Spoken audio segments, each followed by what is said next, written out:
easy go.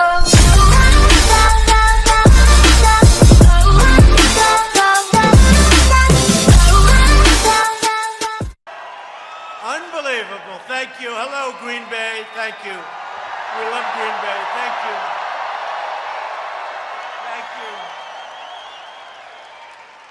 you. In the great state of Wisconsin, home of the legendary Green Bay Packers, right?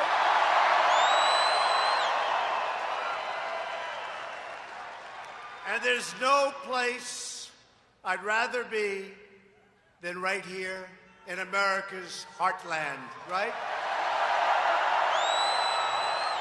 And there's no one I'd rather be with than you, the hardworking patriots who make our country run so well, and it's running right now better maybe than it ever has. Thank you.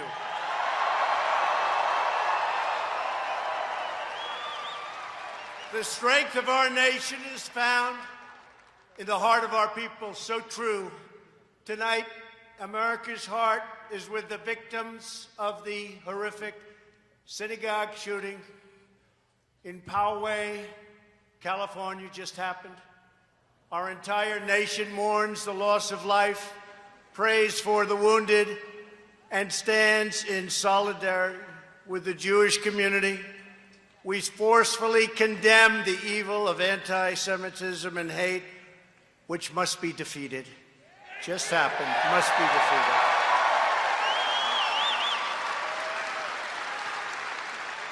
And we are grateful to the law enforcement personnel for their courageous response, incredible response today by law enforcement. And I especially want to recognize a certain off-duty Border Patrol agent who bravely returned fire and helped disrupt the attack and saved so many lives. Border Patrol.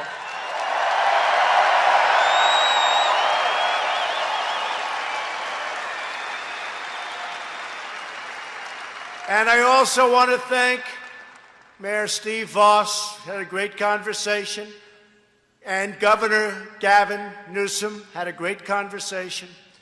And we stand together. We will all get to the bottom of it.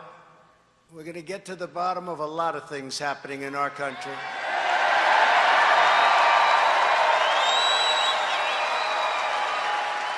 Together, we're building a new chapter of American greatness, one founded on the idea that all citizens are entitled to live in safety, prosperity, and peace. This is an exciting time for our great country. This is an exciting time for America.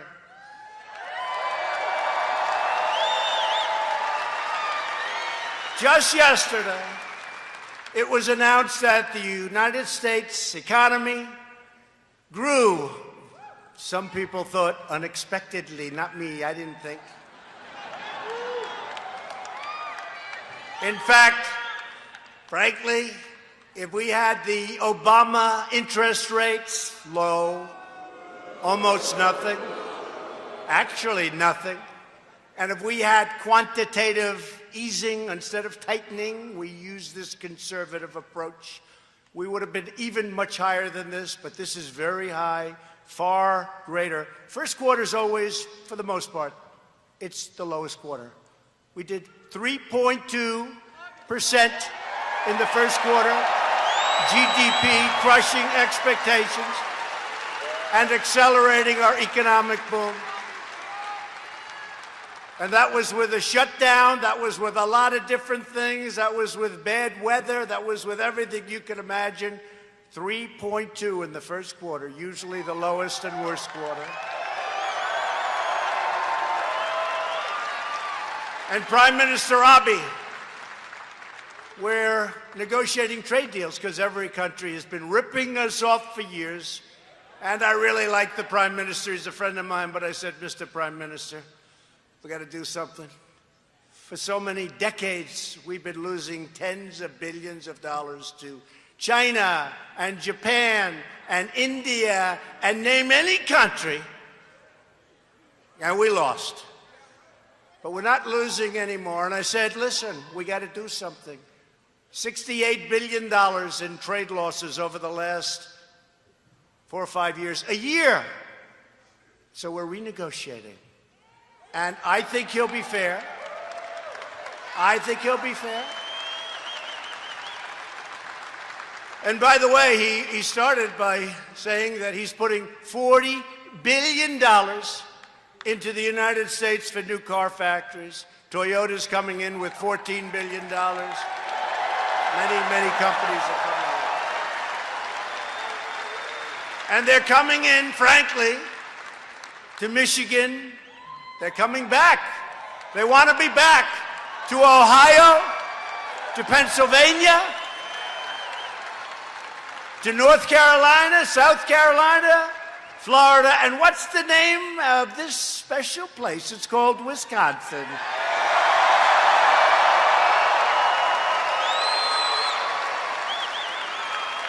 So they'll be investing very shortly, and it started already, $40 billion, with a B, $40 billion, and it'll be a lot more than that. The poverty rate for Wisconsin families has reached the lowest rate in 22 years.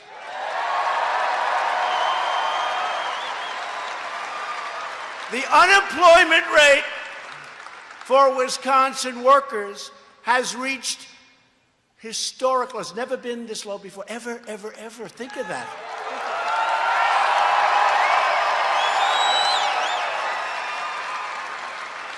Never been historic low. And we're now the #1 economy anywhere in the world, and it's not even close.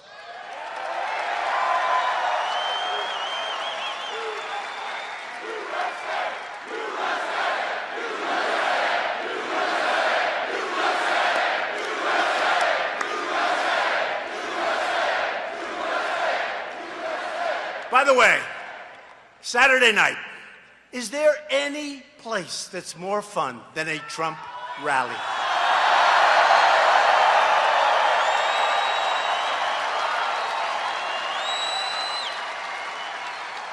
Can you imagine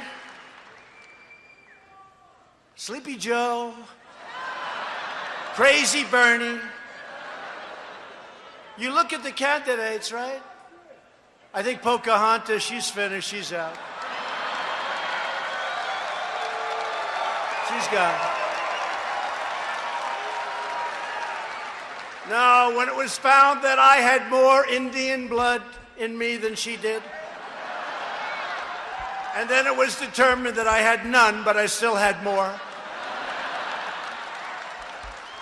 That was the end of her 32-year scam on colleges. But can you imagine any of these people up here doing what I'm doing? There'd be 200 people show up if they were president. If they weren't president, nobody would show up. Is that right? And I have to say, I was saying on the way over, they were telling me about bad weather, by the way. We may have to cancel tonight. I said, are you crazy? No, can you imagine? I learned this morning, they thought you were going to have a big snowstorm. Right? A big snowstorm. The people that get it wrong the most are the weather forecasters and the political analysts.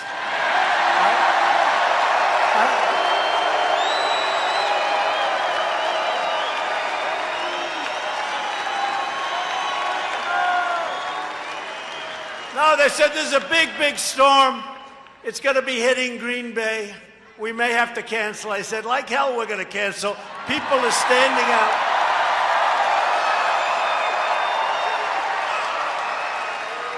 People are standing out 24 hours ago, 32 hours ago outside. Who stood out there for 24 hours? Thank you. We love you. Thank you. Thank you. And you know what?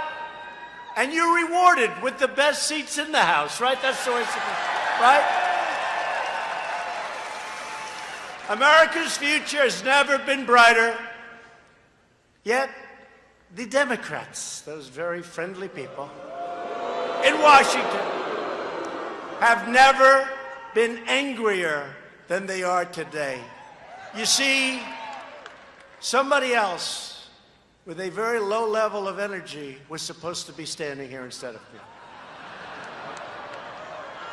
They wouldn't be in this room.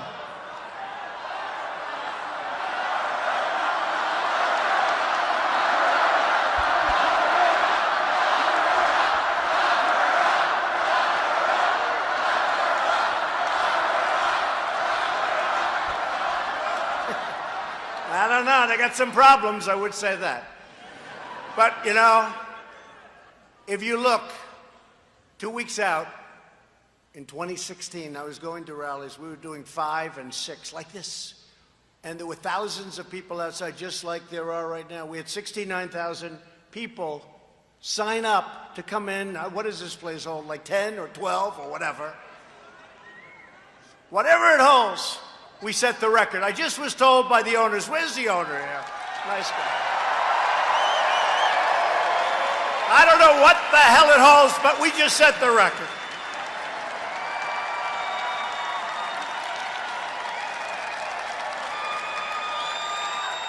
Where's the owner?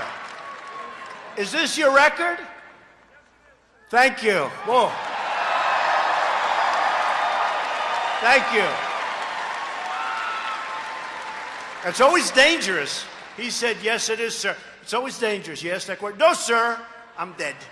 They will take that answer, and that'll be headlines.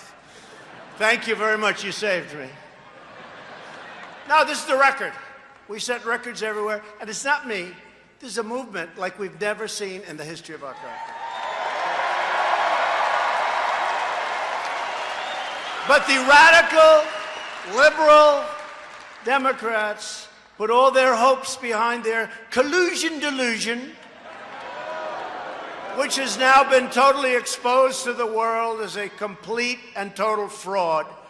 The greatest political hoax in American history. It really has been. So this witch hunt was never really just about me.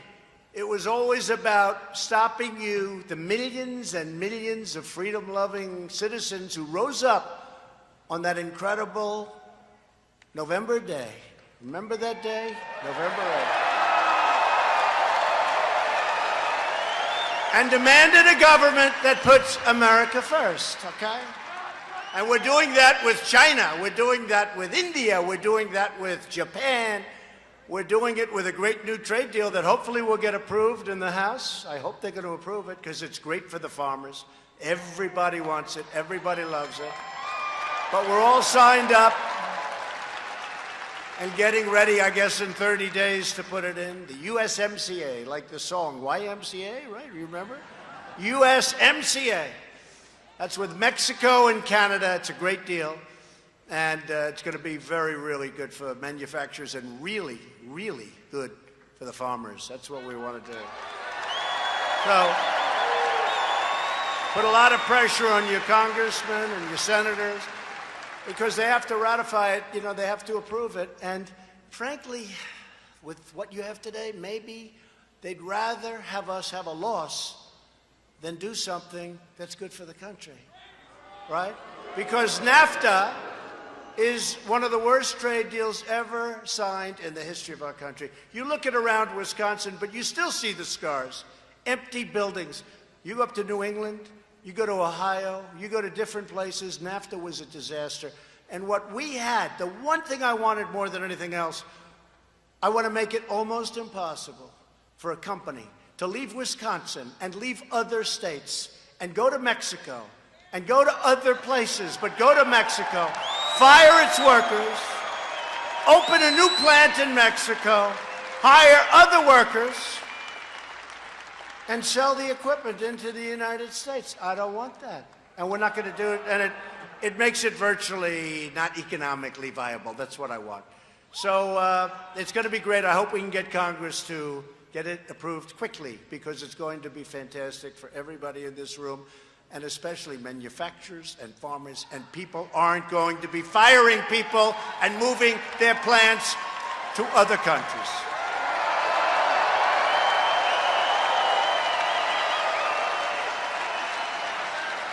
Remember that spell we were going through before I was a politician, remember? Can you believe I'm a politician? I can't even believe politician. But remember that spell where everybody was just leaving the country and going into Mexico, Canada, Mexico, Canada. And Canada has been taking big advantage of your agricultural products. You know that. You know, Canada, we love the song, Oh Canada. Let's sing Oh Canada, right? We love the song. But I came up here a year ago, and I was with farmers, and they were selling specialty milk. Now, you're getting killed for years. 297% tariff. That means you can't sell it. That's essentially putting up a barrier. So all of those things are taken care of in this New Deal. And you're going to be opened up, and they don't love it. But it's going to be good for everybody. It's going to be good for everybody. And if they didn't approve, I would have just put tariffs on the cars. I would have done that. I didn't want to do that. But I said, if that's not going to happen, we're putting tariffs on the cars, and frankly, we'll make more money. But the farmers wouldn't be helped so much, but you'll watch the company grow and prosper as you starve. That's no good, right? So we like it. And it's good, actually. It's good for Canada. It's good for Mexico. It's good for us. We got to get Congress to approve it. So put a lot of pressure on these geniuses we have over here.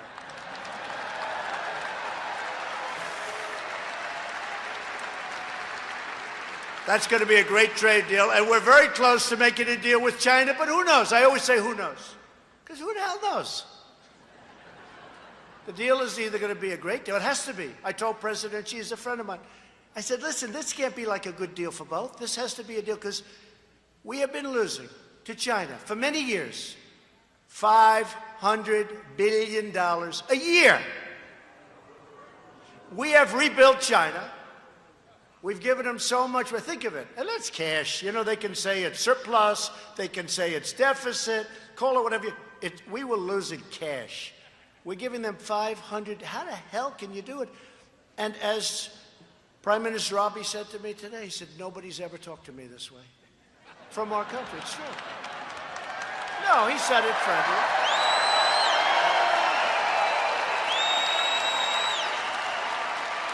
No, he said it friendly. He said it friendly. He's a friend of mine. But he said nobody from this country, no president has ever said this. You know, nobody ever even talked about it. We lose $75 billion a year. Japan, as an example, sells us their cars. The cars come in. No tax. They don't take our cars. Other than that, it's a very fair deal. So the cars come in. Essentially, it's 2.5%, but essentially it's no tax. Our agriculture, they don't want it. We want to sell the agriculture. So they sell cars. We sell practically nothing. That's how we have these massive imbalances with so many countries. Now, China's the big one. Because with China, it's at least $375 billion a year deficit. Think of it. 300. Who the hell wants, who made these deals? It's true. Honestly, in all fairness to Obama, this was him, but this was before Obama, a long time before Obama. This has been going on for a long time, and all I'm telling you is if we don't make a deal, we're going to do even better, okay? We have all the cards. Don't forget, we're the piggy bank that everybody's robbing. We're the ones. We're the piggy bank that everybody is stealing from and robbing and taking advantage of.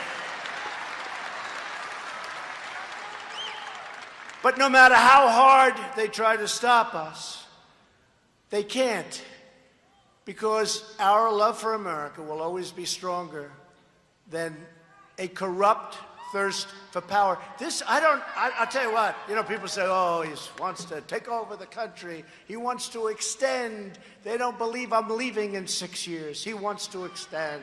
He wants to have presidency for life. These are sick people. I promise at the end of 6 years, I'll be very happy, but you're going to be left with the strongest country you've ever had. I promise you.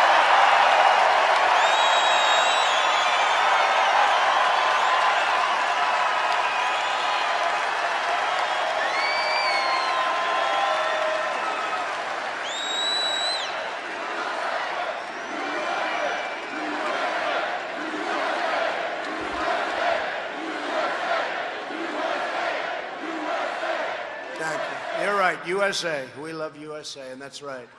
And that's what this fight is all about. We're taking on the failed political establishment and restoring government of, by, and for the people. It's the people. You're the people. You won the election. And if you look at what's happened with the scum that's leaving the very top of government, people that others used to say, oh, that's one that dirty, these were dirty cops. These were dirty players. You take a look at what's going on. There's 21 of them already. And I'm not even doing, they're just leaving because they got caught like nobody ever got caught.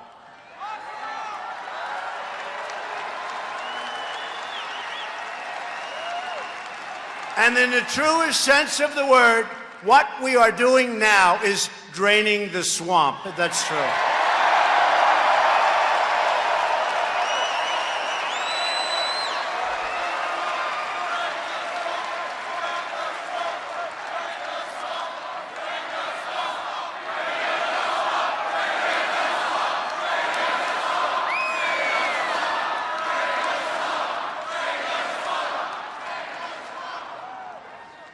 I mean, we're draining the swamp, but are we having a good time or what?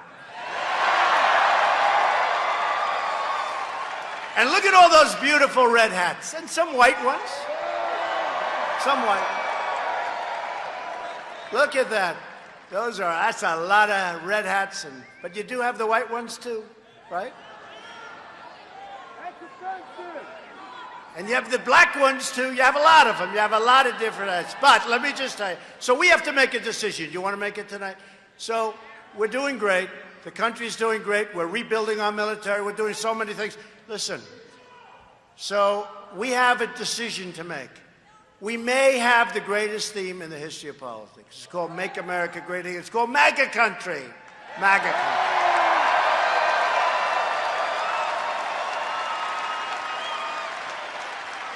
It's called MAGA Country. You know, I didn't hear that term until that third-rate actor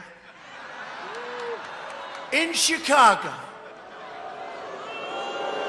went out and he said, I was beaten up by MAGA Country. Can you believe it? Now, that's a hate crime, right?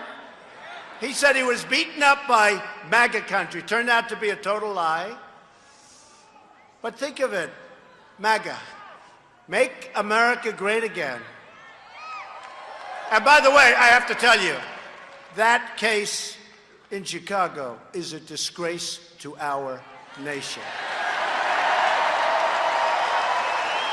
Disgrace.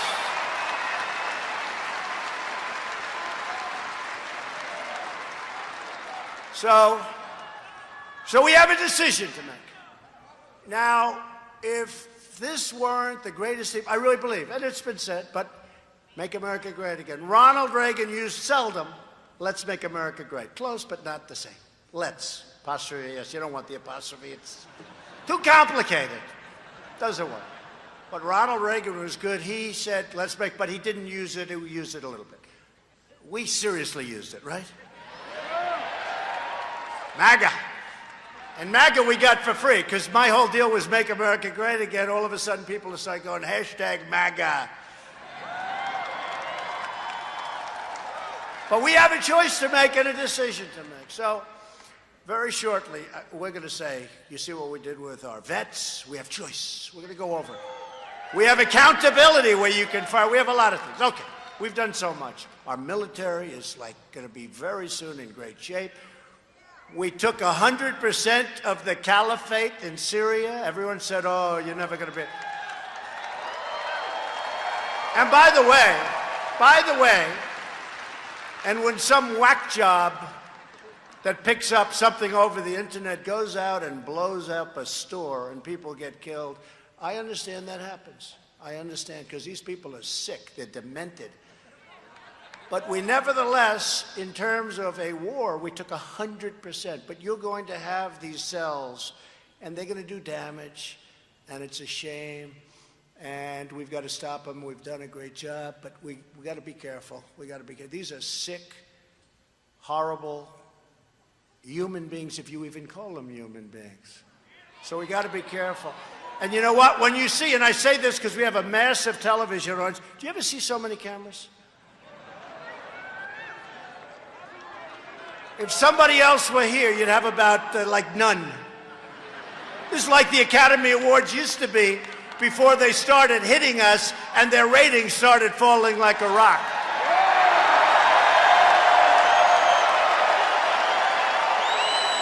True. So we have a choice to make. Ready? So make America great again. The problem is we've made America great very soon. We're going to have a couple of things to do.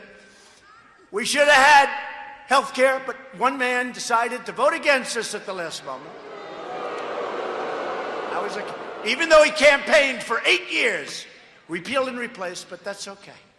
That's okay, because we're coming up, if we win, we're coming up with a great package of health care. We're going to be the party of health care. We're coming up with a great package after the election. We got to take back the House. We got to win the Senate. We got to win the presidency. We're going to have great. But we got rid of the individual mandate. That's a big thing. That was the worst part of Obama. So here's what our decision is. Do we use, for the new campaign, which will be starting soon, we have the great Sarah Huckabee over here. Sarah.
Thank you, Mr. President. Obviously, I thought it was going to be a little warmer here in Wisconsin, but it's pretty hot in this room tonight. Thanks to all the amazing things you've done for our country. Last year, this night, I was at a slightly different event. Not quite the best welcome, so this is an amazing honor. I'm so proud to work for the president. They said he couldn't win in 2016, and he did. They said that he couldn't make our economy better, and it's booming. They said he couldn't rebuild the military, and he's done it. They said there was collusion, and there wasn't. They've questioned him at every step, and he's proven them wrong every single time because of all of you. Thank you, Mr. President, for leading our country. Thank you.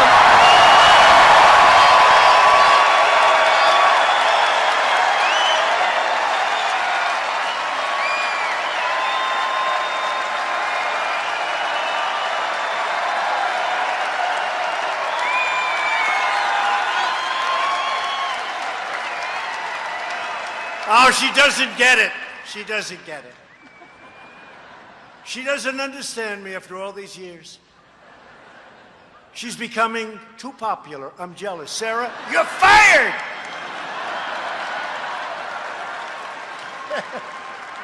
She was wondering what was that all about. She's been great, and Dan Scavino, and Mike, and the whole group, and Madeline. Everybody.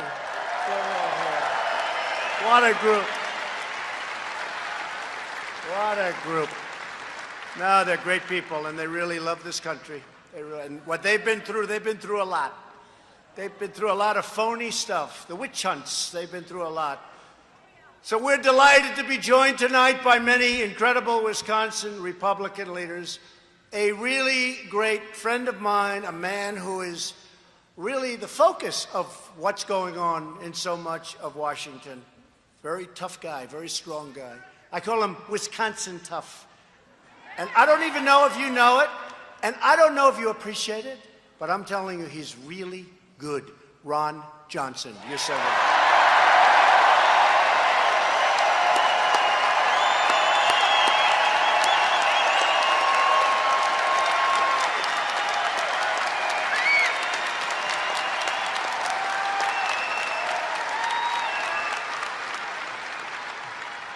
Thank you, Ron. A great job.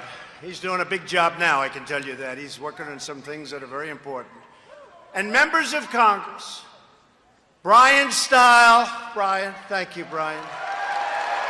Thank you. Glenn Grothman.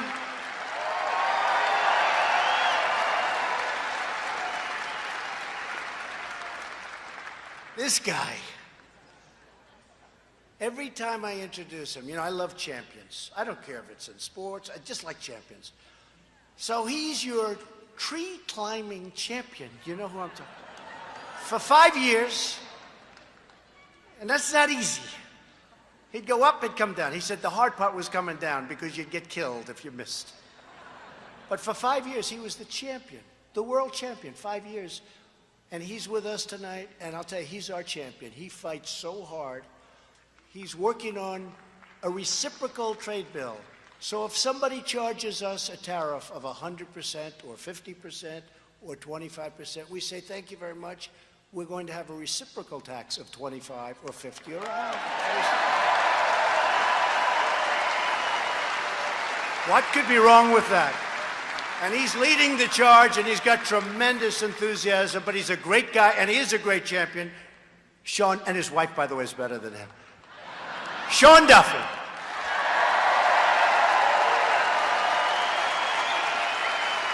Right?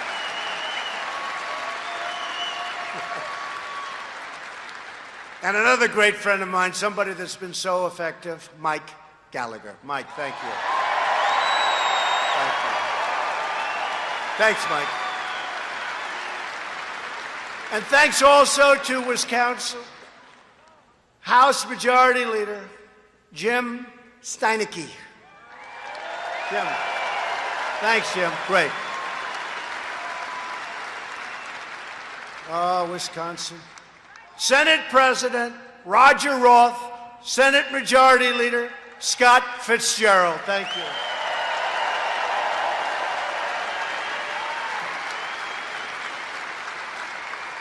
These are great people. They've done so much for us. And we have other leaders in the room, but we all know who they are. They've been incredible. The Republican Party's been incredible. After just the first 2 years' time, America is winning again, and America is respected again all over the world. No more games, all over the world.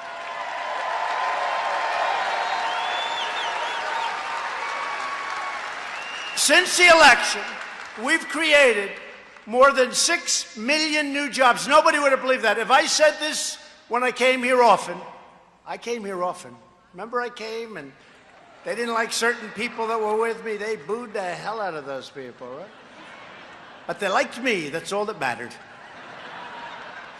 If I would have said 6 million jobs we're going to create by this time, 2.5 years. Can you believe how time flies? 2.5 years already. I said the other night, I remember first night standing in my bedroom. I should say our bedroom. With our great First Lady. I said, do you believe? First night, I said, here we are in the White House. And 4 years sounded so long away. And now 4 years is coming up. We're 2.5 years. And no administration has done as much as we have in the first 2.5 years. Ever. So,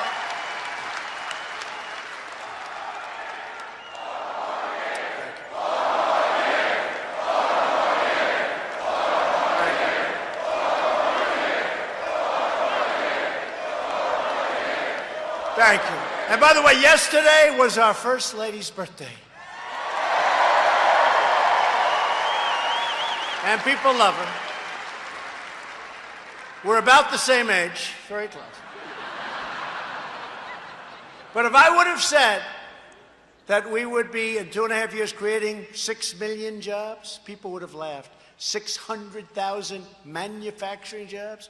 Remember, President Obama said manufacturing jobs are gone. You need a wand, a magic wand. We found the magic wand because they're coming and they're coming fast. And those are great jobs. In the state of Wisconsin alone, we have created 23,000 brand new manufacturing and construction jobs, a record. And after years and years of declining wages, wages are rising for the first time in 21 years. And you know what's nice? Because I have a couple of friends here, they're pretty wealthy people, very successful people. And you know what? The hell with them. I don't care. I care about everybody. You know what I love? You know what I love? I love the fact that wages are rising fastest for the lowest income Americans, percentage-wise. I love it. You know, when they say it hasn't trickled down, the most successful, percentage-wise, the most successful are the lowest income Americans. There's something great about that. And people that are now able to go out, you know, we got Veterans Choice. We also have employment choice because you never had a chance. You had to stay in a job that you hated or you couldn't get a job. Now you can go out, you have 7 alternatives. You get a job that you love and you get much higher salaries. It's great. It's great. And you've heard me say this 100 times, but I say it again and I'll keep saying it. The unemployment rates for African Americans, Hispanic Americans, and Asian Americans have all reached their lowest levels in the history of our country.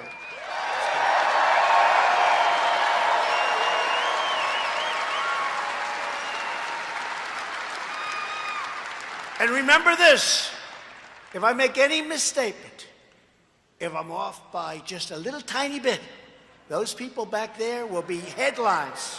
So I have to be very careful. Fake news, they're fake.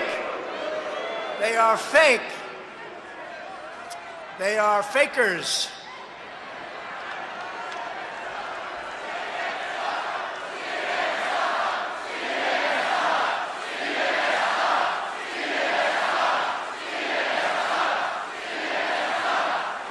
Oh, thank people. I'll tell you, you know what sucks? Their ratings suck because people don't believe in them.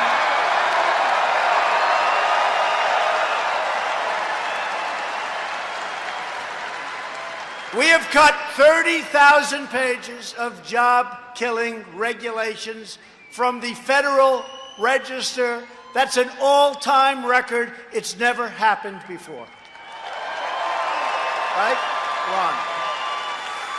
We passed the largest package of tax cuts and reforms in our nation's history. And you know something that is very important to me and very important to, because of you, to keep family farms, ranches, and small businesses together in the family. When you pass on and go to heaven so you can look down at these great children, and if you don't like your children, don't listen to what I'm going to say. There are probably a couple of you out there to say, you know, I don't like the kid. I'm not leaving him my damn farm, right? Probably. Anybody in here like that? Raise your hand. No, don't. But on the assumption that you love your kids and you love your family and you want to leave the farm, you remember what used to happen. The estate tax was 45, 50, 55%. They had to go out and borrow money. And then sometimes the land is worth more than the income and they couldn't do it. And the banks end up and the banks fight them. And that's not what they do for a living, the kids. And they lose the farm, they lose the ranch, they lose the small business, right? Well, we have eliminated the unfair estate tax or death tax on all of those things. Zero.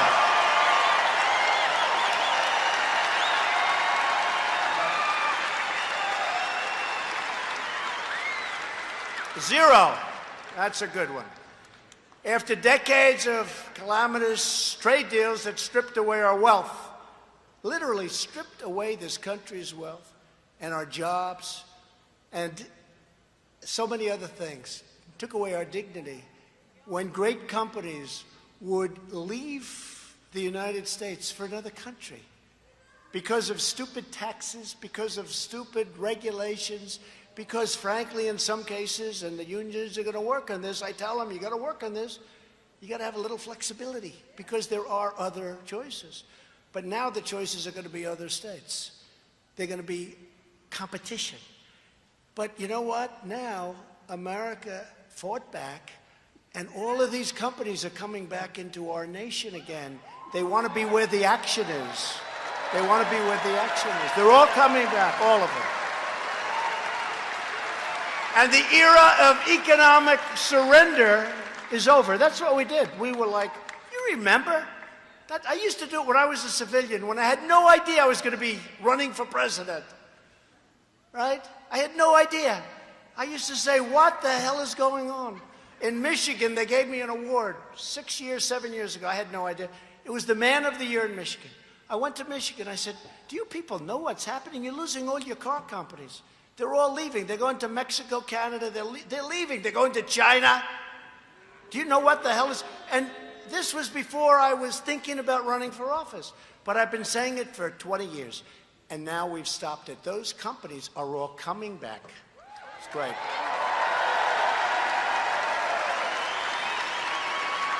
When the Wisconsin timber industry was threatened, my administration took immediate action.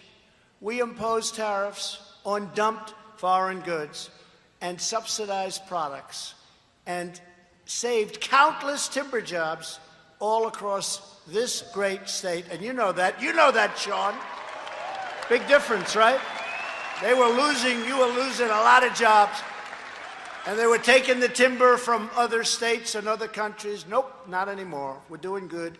Before I took office, one of the gravest threats to the future of American manufacturing was the previous administration's Trans-Pacific Partnership. You think NAFTA would have been bad?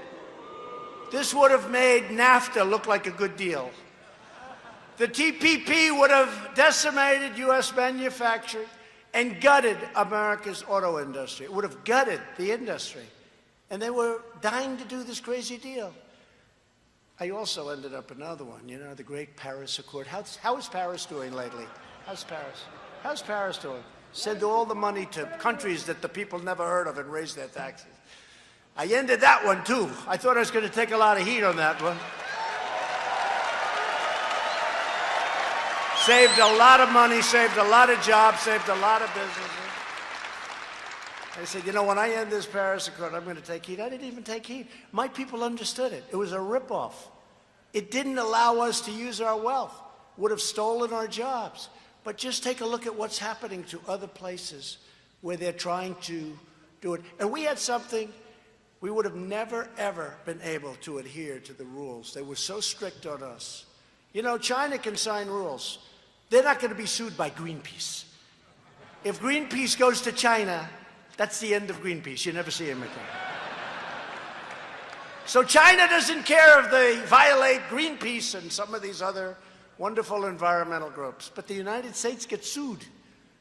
And we adhere to these things. It's a little bit different. We would have lost our ass on that deal. That would have been a terrible deal. And that's why I was willing to take the heat. But there was no heat.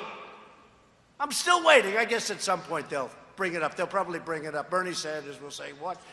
I'll say, take a look at Paris on a Saturday afternoon, Bernie. How are they doing over there? Good? The Yellow Vests, how are they doing? I don't think so good. And they're great friends of mine, but I don't think they're doing so good. That's why in one of my first acts as president, I withdrew the United States from the one-sided job-killing disaster known as TPP. TPP, what a mess. That was another one of these deals that was set up for the strict purpose of taking wealth out of the United States for the benefit of those other countries that were in the deal. It was a one-sided horror show. America will not be taken advantage of any longer.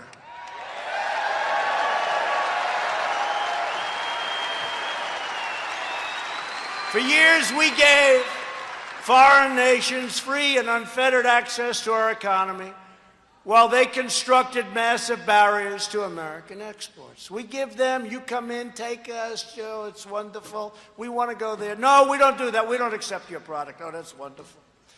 As one example, we charge other countries 0 tariffs on foreign paper products. But when Wisconsin paper companies exported abroad, they sent their product abroad. China charged us big tariffs. India charged us big tariffs. Vietnam charged us massive tariffs. Unfair. Reciprocal Trade Act, Sean. Reciprocal Trade Act.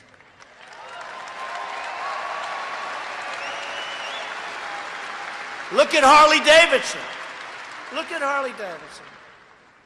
I met with them 3 years ago, one of my first meetings, Harley Davidson. I said to the people, they're very nice. They would tell me, tough to do business in certain countries. How are you doing in India? They said, oh, we don't do any business. They weren't even complaining because for so many years. So India charged 100% tariff on a Harley Davidson. But when they send their motorcycles and they make them to us, we charge them nothing. So I called up Prime Minister Modi. I said, unfair. He cut it 50%. But I said, that's not good enough because, look, it's 50% to nothing. And what we're doing is changing all of that stuff. Changing all of that stuff. Rapidly changing. And that goes for military protection also. That goes for military protection also, where we are getting ripped. We're defending the world. We're defending wealthy countries that can well afford to pay us. But they've been getting this free military, or at least massive partial subsidies, for so many years it's almost like habit. It's more habit than anything else. Nobody does anything about it, but we do. There's one country, we lose $5 billion a year. I won't say, I don't want to embarrass anybody. The last thing I want to do is embarrass somebody. But they lose. We spend $5 billion a year defending them, right? So I said to the generals, how much do we spend? Next day, sir, we spend $5 billion. Very wealthy country. I said, how much do they pay? Sir, they pay $500 million. I said, you mean we lose $4.5 billion to defend them? And they're rich. So I called the country, right? I called the country. So we lose $4.5 billion for the privilege of defending a country that's very tough on us on trade and various other things, right? So I called, I said, listen, it's no good. Now they were in a state of shock because they never got a call like this in 25 years, right? I said, it's no good. We're losing $4.5 billion. It's no good. We can't do this anymore. This is crazy. And he got very upset, angry. This is not fair. You did. I said, of course it's fair. He said, well, we'll give you $500 million more because the budget, you see, had already been set and there's only a month left, so, you know. I said, you know what? I want more. We argued. So they paid us more than $500 million for one phone call. It took me one call. Now, I'm not bragging. I hate the deal. No, one phone call. Ron knows. One call. It's the first call they've had in 35 years. I don't think they ever had a call. One-sided, horrible deal. So I said, it's okay. You know, I understand you have budgets. You know, you go through a budget. But next year, which now turns out to be in about 2 weeks, I said, we're going to call you for much more. You got to pay. You got to pay. Not fair. We're defending you, and you're rich. You know, we can defend people. They're not rich, and they're being horribly treated, and human rights and all this. And that's different. These are rich countries. But think of it. One phone call, we pick up $500 million. That's not terrible. But now we're going to pick up a lot more. And we have that with many countries. Look, Saudi Arabia, very rich country. We defend them. We subsidize Saudi Arabia. They have nothing but cash, right? We subsidize. And they buy a lot from us. $450 billion they bought. You know, you had people wanting to cut off Saudi Arabia. They bought $450 billion I don't want to lose them. But the military, we subsidize. Saudi Arabia. I called the king. I like the king. I said, King, we're losing our ass defending you, King, and you have a lot of money. Yeah.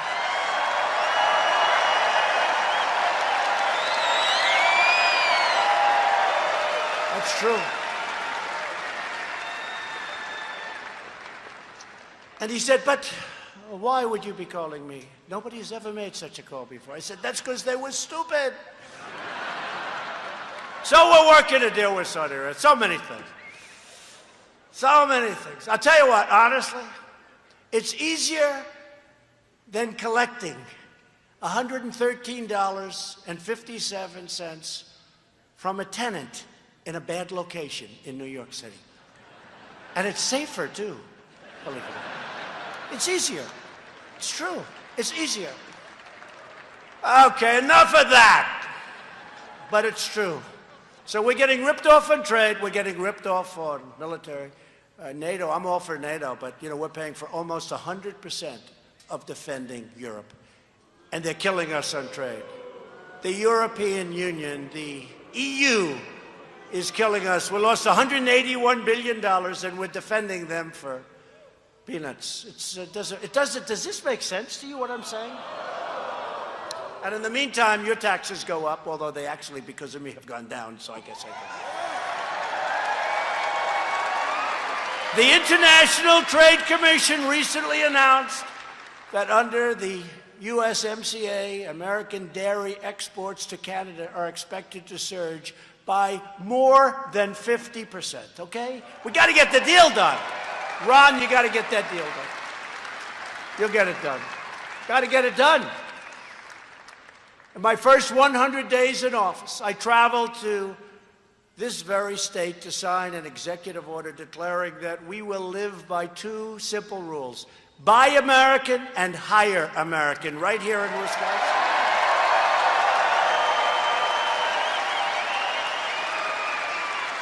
But while we are unleashing America's economic renewal, the new agenda of the Democrat Party, it's not the Democratic Party, it sounds better. They ought to change their name, it's much better.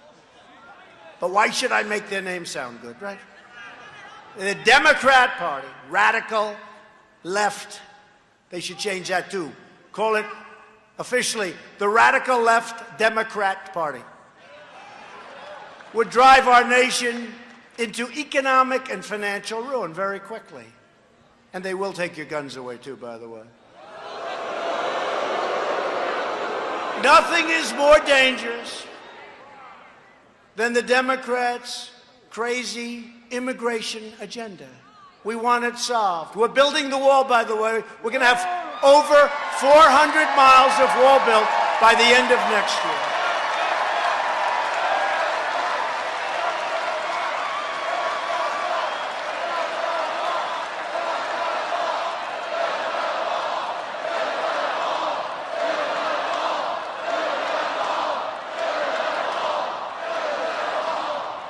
We can get money for anything. They were willing to give me money for every single thing, more money than I wanted. I said, I don't need that much money. Give me money for the wall. We're not giving you anything for the wall. You know why? Because politically they don't like it. So I went out and did it a different way. And we have the money for the wall, and we're building the wall.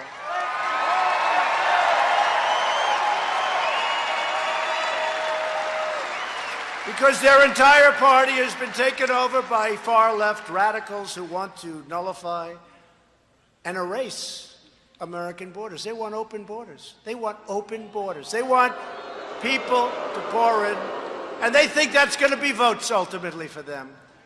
These left-wing extremists don't believe America has the right to enforce our immigration laws or decide who gets to enter and remain in our country. Not going to be that way.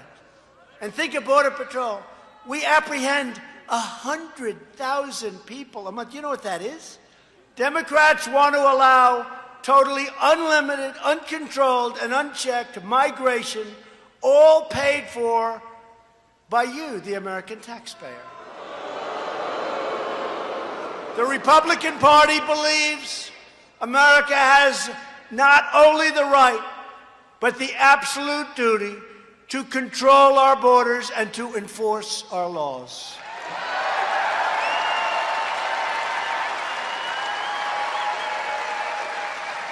And we believe the immigration system must put the needs of American workers and families first.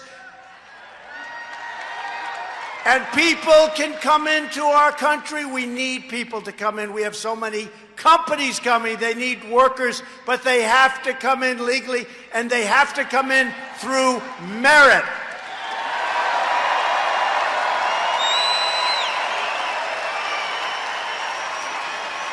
And we will always support the heroes of ICE and Border Patrol. These are great heroes. Last month alone, 100,000 illegal immigrants arrived at our borders, placing a massive strain on communities and schools and hospitals and public resources like nobody's ever seen before. Now, we're sending many of them to sanctuary cities. Thank you very much. They're not too happy about it. I'm proud to tell you that was actually my sick idea, but it's well. No. Hey, what did they say? We want them. I said, we'll give them to you, thank you. They said, we don't want them. Yet while wealthy liberals preach open borders, they live behind gates and guards, they send their families to the best doctors and private schools, and while pushing immigration policies that drain the public services, everyday citizens depend on you, and they depend on you. I depend on you, because we can change our immigration laws. I used to say in 45 minutes. It's really 15 minutes. It's so simple. But we need Democrats to vote on it. Otherwise, we can't change it. And they don't want, because, number one, they don't want to give us a victory. We're going to take it anyway. We're going to take the victory anyway. But they don't want to give us a victory on that issue. And number two, they don't mind open borders, and obviously open borders bring tremendous crime. They don't mind crime, if you can believe it. The border crisis is also driving, and very strongly, the drug crisis. The biggest crisis we have, drugs. It's people, and it's drugs, and it's traffickers. Cartels traffic huge quantities of heroin, meth, cocaine, and fentanyl across our southern border. Drugs that claim the lives of 80, 90, and maybe even 100,000 people a year and ruin the lives and the families of so many more. To confront the border crisis, I declared a national emergency. The good news is everybody agrees. Everybody agrees. Now everybody's agreed. They look at those caravans. We just had a caravan for 20,000 people. And we told Mexico, I said, listen, if you let those people come through your country, we're going to close the damn border. We'll close it. I don't care. They got to bring them back. They got to bring them back. Humanely, they got to bring them back. The flood of illegal migration is the direct consequence of Democrat-backed policies that prevent border violators from being promptly returned home. They're allowed to stay in our country, catch and release. They're allowed, you catch them, and then you have to release them. It is crazy. Congress has to fix these horrible immigration laws. We have to end human smuggling, stop human trafficking, shut down sanctuary cities, deport criminal aliens, and replace visa lotteries and chain migration with immigration systems based on skill and talent and merit.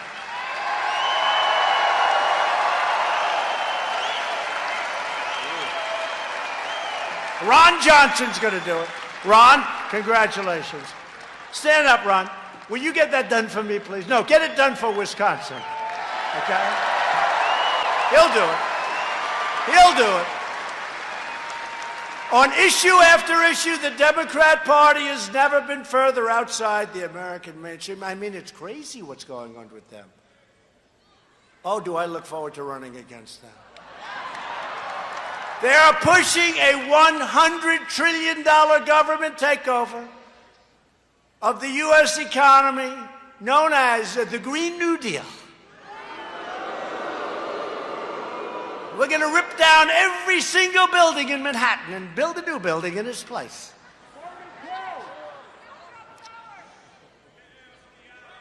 They've introduced a total federal takeover of U.S. health care that would abolish the private health insurance of 180 million Americans. Many of you are in this room right now. And they are aggressively pushing extreme late-term abortion, allowing children to be ripped from their mother's womb right up until the moment of birth. And just this week, your Democrat governor, and by the way,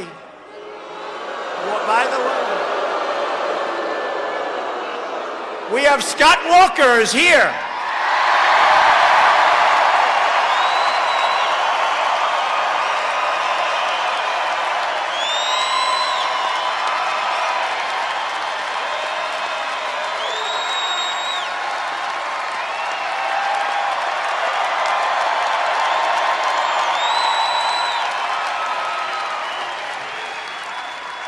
Great governor. He did a great job. He's a great governor. Got a big future. But your Democrat governor here in Wisconsin shockingly stated that he will veto legislation that protects Wisconsin babies born alive. Born alive. The baby is born. The mother meets with the doctor. They take care of the baby. They wrap the baby beautifully.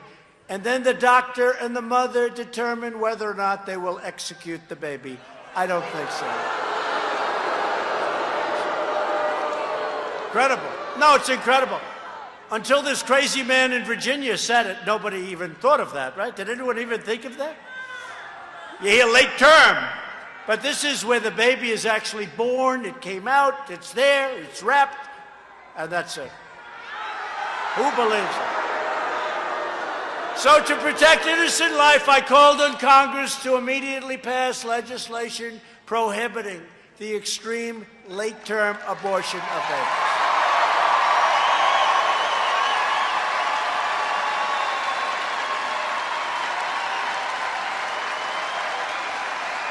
So Democrats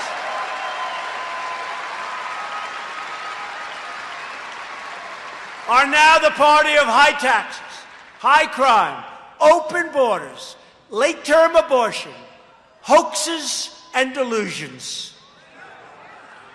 The Republican Party is the party for all Americans. That's what it is. It really is. And common sense.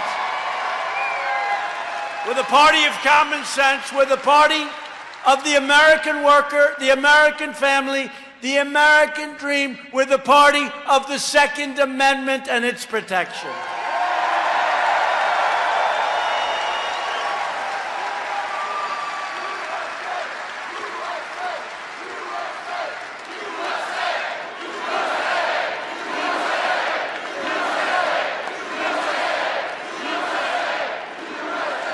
And every day we are making good on the motto, promises made, promises kept. We have. Last month I signed an executive order. Where's Charlie? Where are you, Charlie? Charlie. Where's Charlie? Where is he? What a great... The man. He's like 14 years old. I can't believe it. How old, Charlie? 25. Can you believe this guy's unbelievable? What a job. In honor of him, he worked so hard. And for those of you who think that youth isn't on our side, just look at this audience tonight. Look at what Charlie has done. You'd be amazed.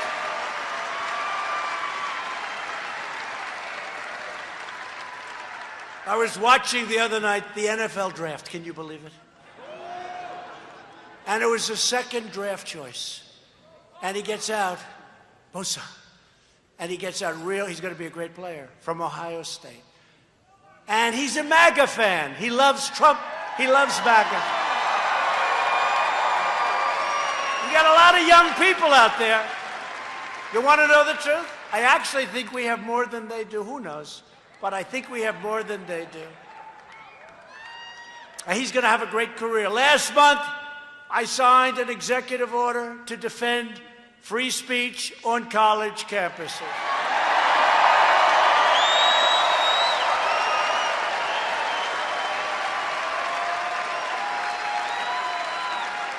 And if they don't give free speech, they lose billions and billions of dollars, and that's okay with them. And we've launched a historic initiative to reduce the price of prescription drugs. So important. Last year, prescription drug prices went down for the first time in 51 years, okay? Going up, up, up. And it's going to go down a lot more. We got it down. That was a big deal. Not by much, but, you know, it's always gone up a lot. 18%, 6%, 9%. It went down, and it's going to start going down because all of these very complex things that we're doing are starting to kick in. We're going to get them down. And maybe on that one, we're going to work with the Democrats, to be honest, because they want to get it down, too. And we'll see if we can put it all together. But prescription drugs, look, it's a rigged system, okay? If I told you how crazy it is, the web, it's a web. You need 193 IQ to even understand this web of geniuses. They put this thing to lower a drug price. It has 19 effects here and 27.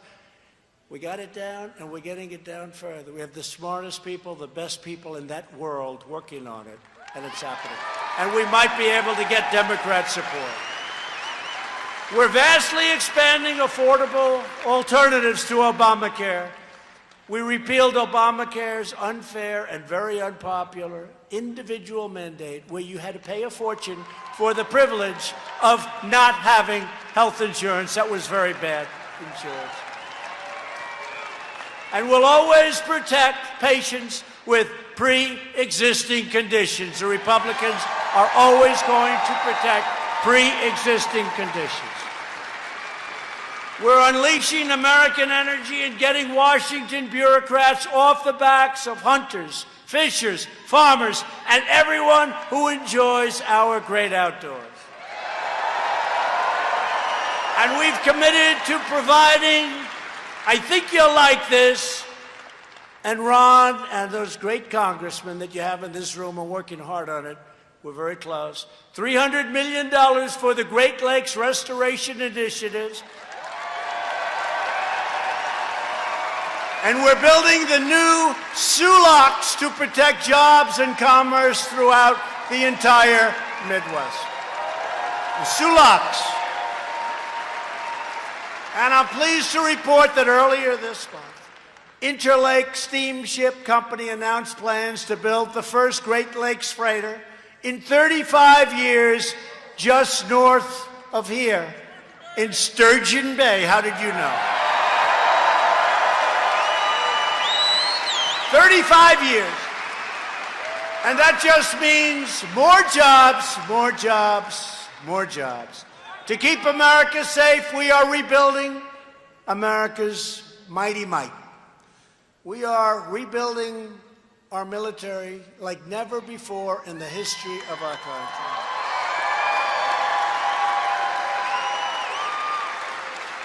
That includes brand new combat ships from Marinette and more than 6,000 brand new armored vehicles from Oshkosh.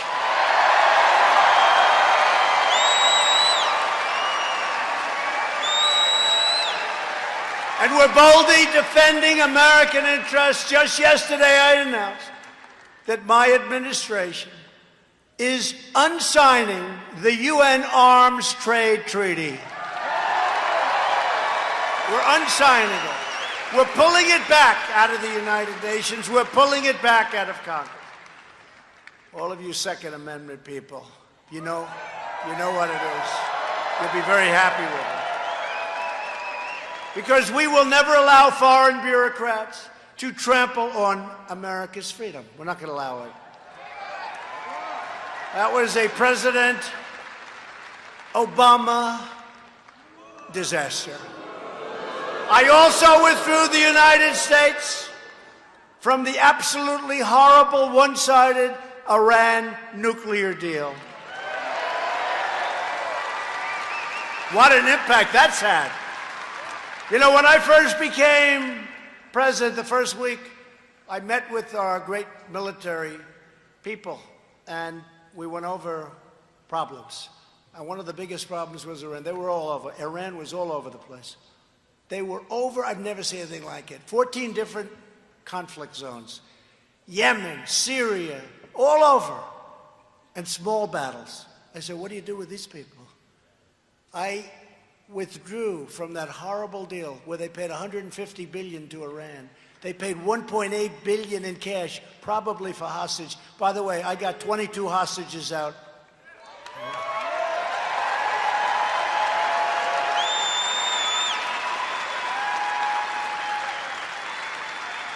And the other day, our great hostage negotiator made the statement that Trump is the greatest hostage negotiator this country's ever had. So, you know what? So I put it out. I put it out. Why not? You know, a lot of times if you're not going to brag about it, nobody else is. You might as well do it. It's true.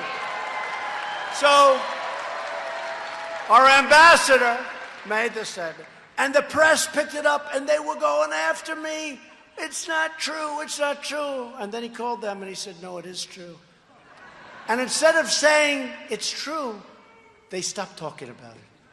Fake news. I recognized Israel's capital and opened the American embassy in Jerusalem.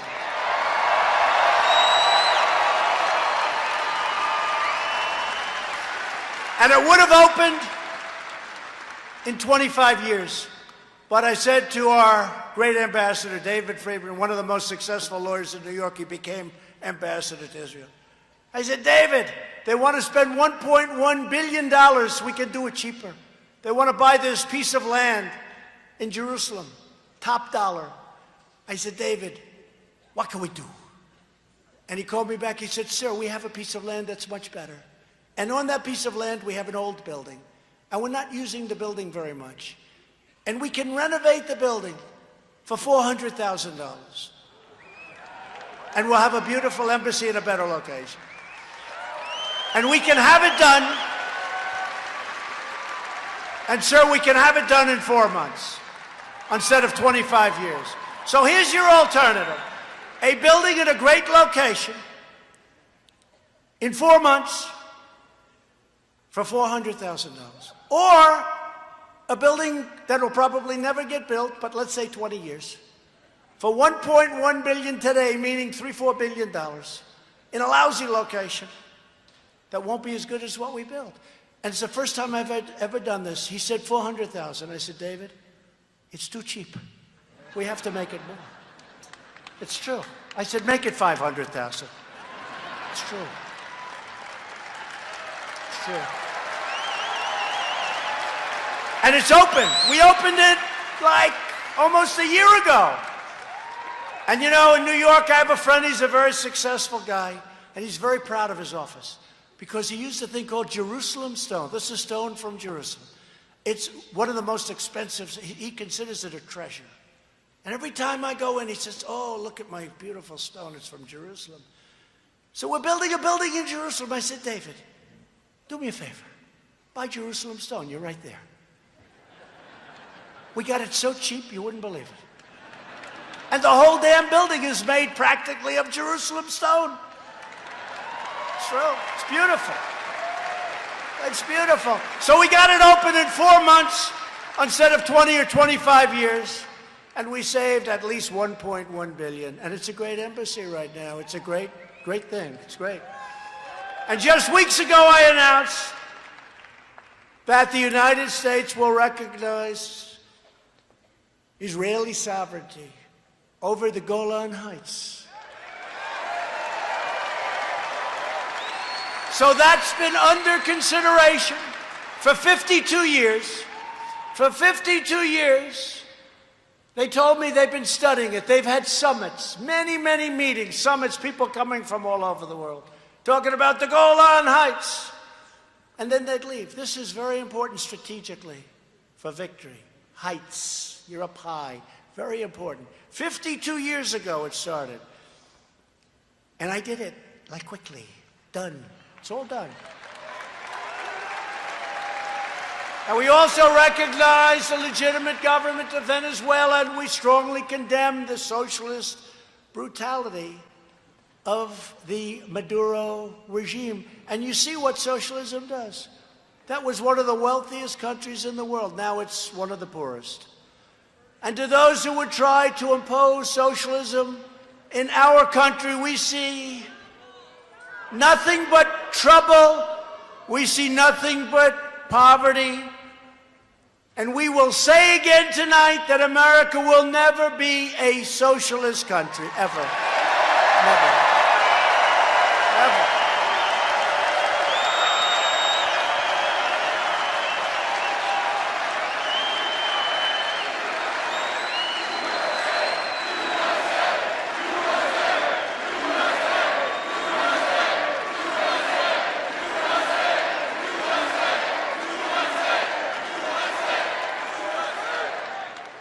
Great. Boy, this crowd has a lot of enthusiasm. A hell of a crowd. Saturday night, we're having a good time. And you know why we're having a good time? Because we are talking about a subject that we love, the United States of America. It's very simple. Right? Each of us in this arena is united by the same timeless values. We believe in the American Constitution, and we believe in the rule of law. We believe in the dignity of work and the sanctity of life. We believe that faith and family, not government and bureaucracy, are the true American way.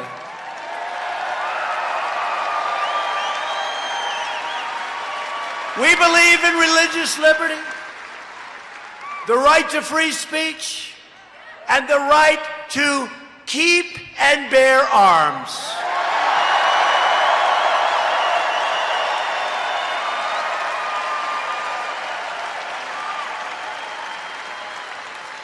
We believe that children should be taught to love our country, to honor our history, and to always respect our great American flag.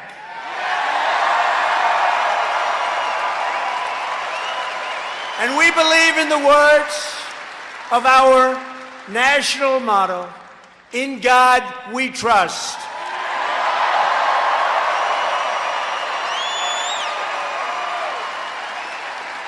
These are the traditions, customs, and principles that unite people all across this beautiful state of Wisconsin. These are the values that bind us together as citizens, as patriots, and as Americans.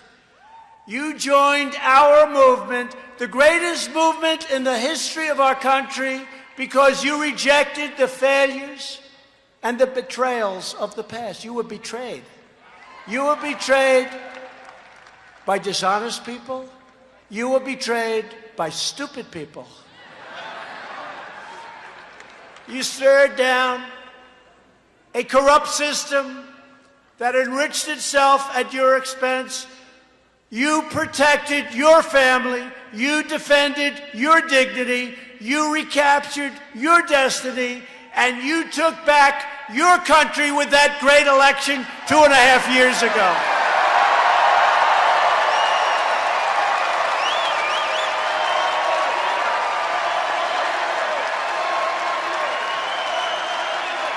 Good.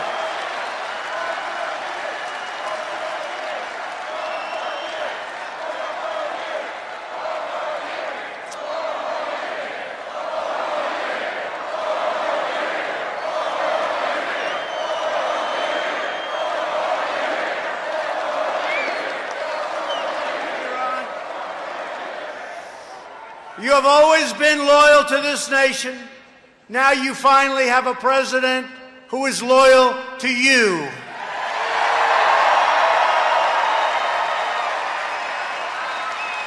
Every day between now and November 2020, we are going to keep on working, we are going to keep on fighting, and we are going to keep on